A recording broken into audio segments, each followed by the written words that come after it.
Hi, Steve here. Let's just pop the bonnet on this backhorse bot and see exactly the layout of it and what can be achieved from it.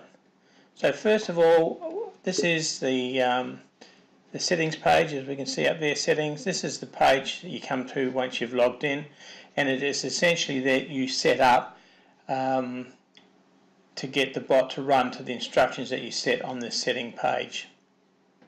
So first off, let's have a look, and the first button we see there is auto reload. Now if you're going to run all the courses and that, just leave reload, auto reload ticked. What that does is every hour or so it reloads the fields and adds new races into it, and also if there's time changes or that, they'll all be updated if the auto reload's ticked. However, for example, if I just click on venue, this shows all the venues that tab 1, because tab 1, if we look over here, it's ticked for Australia, Great Britain and Ireland, so it brings up all the races that will be covered today. Now for example, say you didn't want to bet Chelmsford City here, you would untick that. If you untick that, then don't have auto reload ticked, because when it reloads again, it will reload Chelmsford. So if you are going to deselect either races that you don't want or venues you don't want, then have auto reload unticked. But if you're just betting like we do, bet every track, every venue, every race that meets the criteria, then have auto reload ticked. So while we're here, back 1 relates to back 1 settings here, then back 2 would relate to the settings there. So for example, if in back 2 we were only going to back GBR, for example, and we reload back 2, you'll see now it only brings up the Great Britain tracks. Okay, then that's the venue. So as I said, if you wanted to deselect a venue, you do that there. So that is auto reload. That show the market, for example, show the market is not needed. This grey area is not needed to display anything in order for the bot to keep working. It reads everything in the background. This is only for your own benefit, and we suggest you don't have show the market, because if you look up here, the API is 31.5, 32, so it's dragging a lot of data requests back from Betfair, and we don't need to see all that. So if we untick that, for example, now you can see it's dropped back to under 1. So don't show the market unless you specifically want to have a look at a market. Okay, the manual, if you click on that, it'll bring up the manual that tells you about the bot, and it tells you the strategy that we're using. Betfair help, that goes to Betfair, and you can learn a bit more about Betfair on there. Okay, now the commission. What I must say is all these settings, this auto reload, show the market and the commission, they are set for all three of the back 1, back 2, back 3. When you set these here, you can't set them individually for back 1, back 2 or back 3, okay? So if you are going to be betting in Australia, but you're also going to be betting UK on another tab, or the same tab, you must make the commission 8, because the highest commission in Australia horse racing is 8. So if you set that at 8, the bot allows for that extra commission, and all it does is add a bit of extra profit to you. So if you're going to be betting Australia, have 8 in there. If you're not going to be betting Australia, then you can just put 5. Okay, as this is a brand new bot, just been opened, it's not showing anything here. This is the profit for back 1, profit for back 2, profit for back 3. Well, we haven't got any of them running at the moment. Now the next thing you need to do before you go on to back 1 and back 2 and back 3 is up the top here, you can see here, this is 1 through to 18, there's actually 20 if we scroll across. These are our staking cycles or tabs, okay, and that is where the bets are placed and the recovery staking and all that is done. If you're going to be using a strategy of the first favourite, then we only have the first 3 tabs enabled. By default, up to tab 10 is enabled, so there's 10 tabs enabled by default, and if you want more, then you have to tick them and enable them. So if you are going to do our strategy of the first favourite, then we suggest you only run the first 3 tabs. So you would go through and enable tab 4 to tab 10. Okay, so you just go through, untick, enable, because we don't want to spread our losses over this many. We're expecting to get recoveries a lot quicker than this. Okay, so then now only the first 3 tabs are going to be playing when we set this up. So if we go back to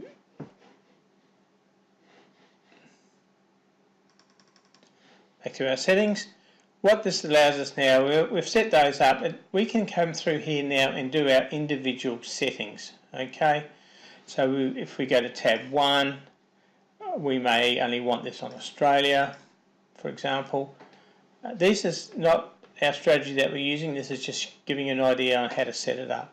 So we want to bet, say, the second favourite, and we want the second favourite to be anywhere between 3.25, for example, and 6.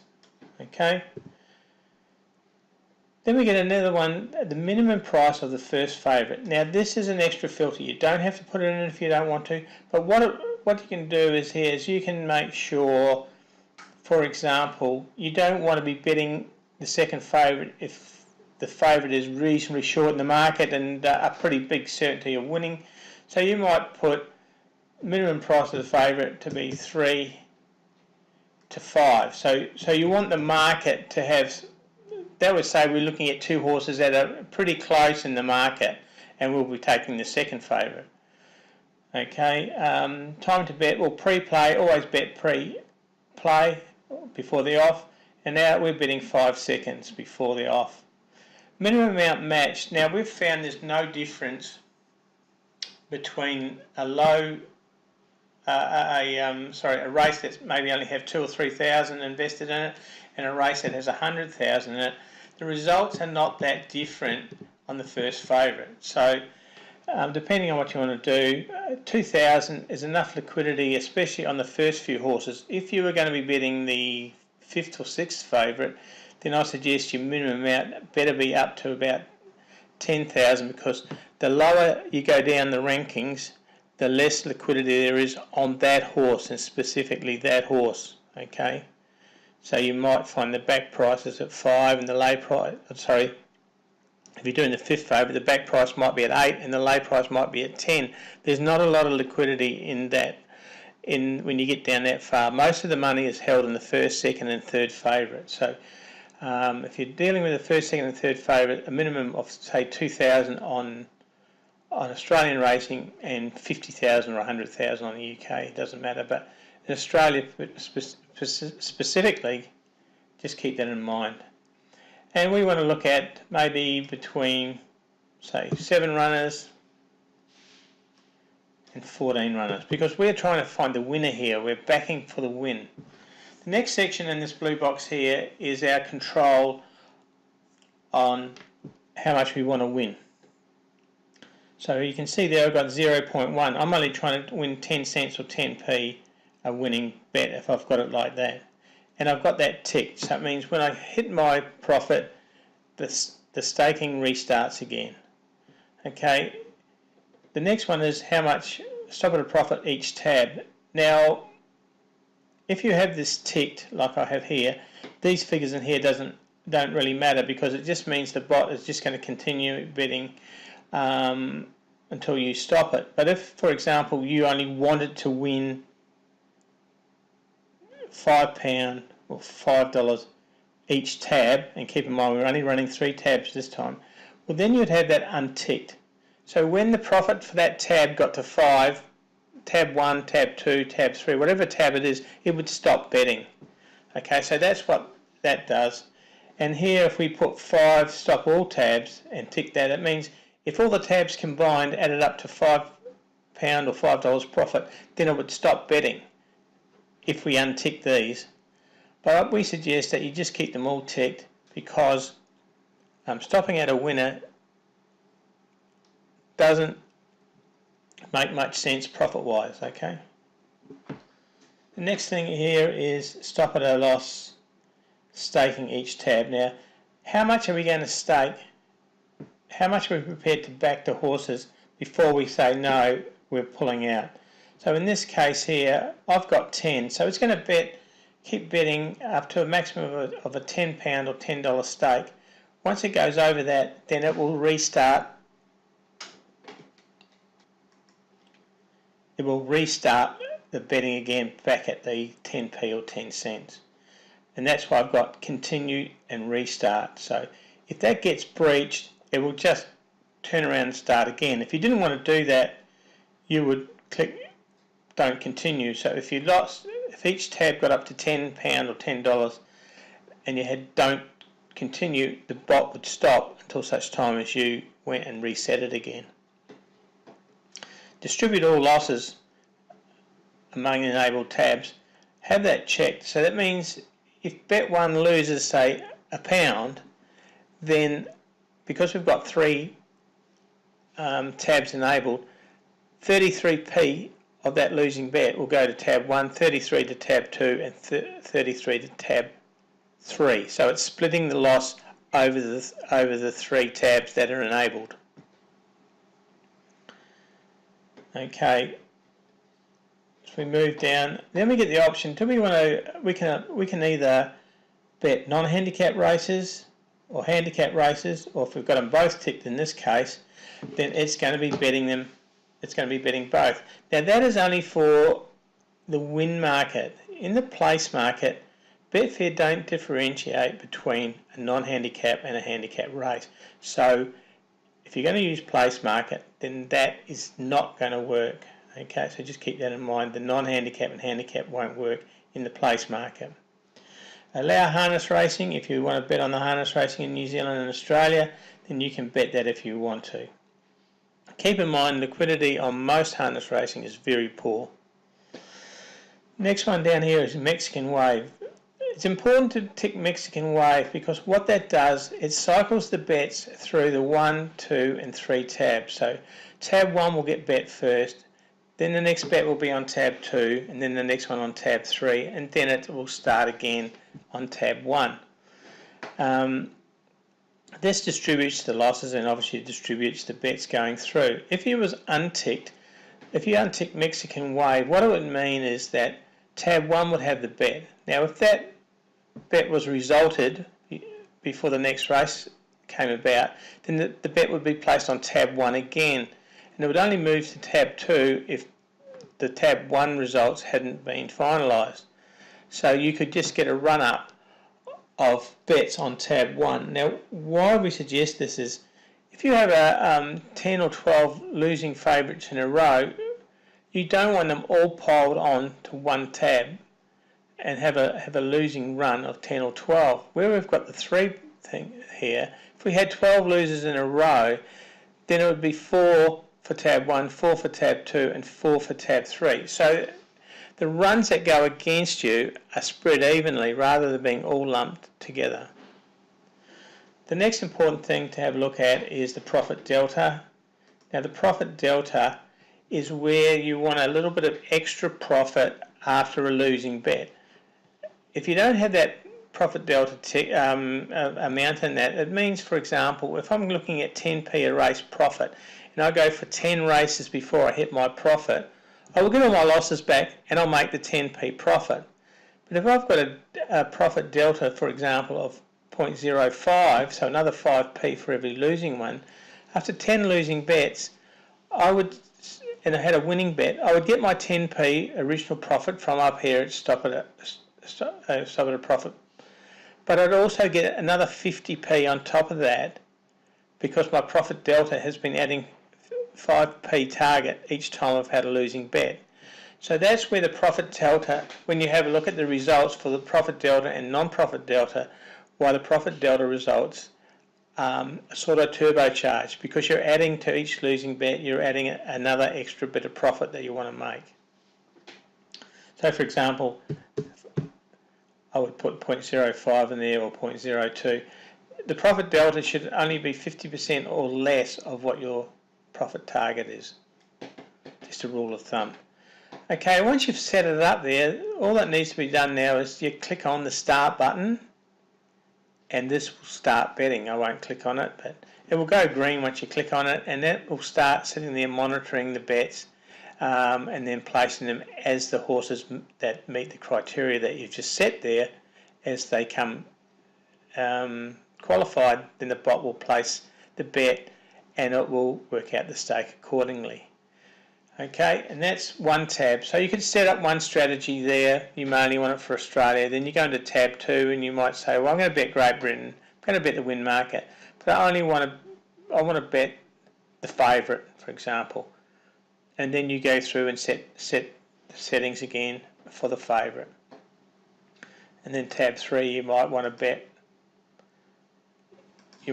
South Africa only, for example, or USA only. Then you can do that. Just keep in mind, South Africa, not too bad for some of the liquidity. Some races have a lot, but the USA has limited liquidity if you're going to go there.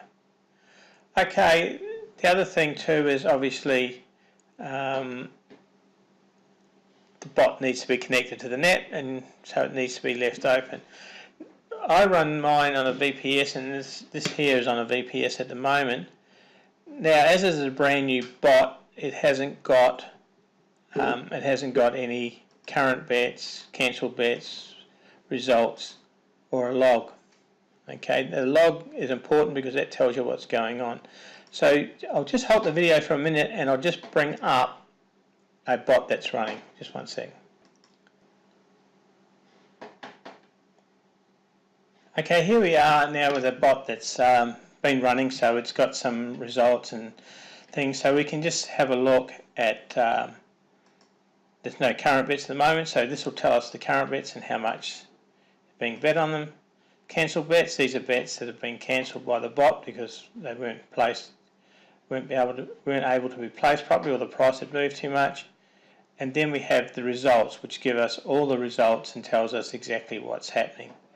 The next is the log, which tells us why a bet may not have been placed, so it analyses every race and tells us how much the next bet's going to be. So the log is a very good place to look at when you want to find out what's going on.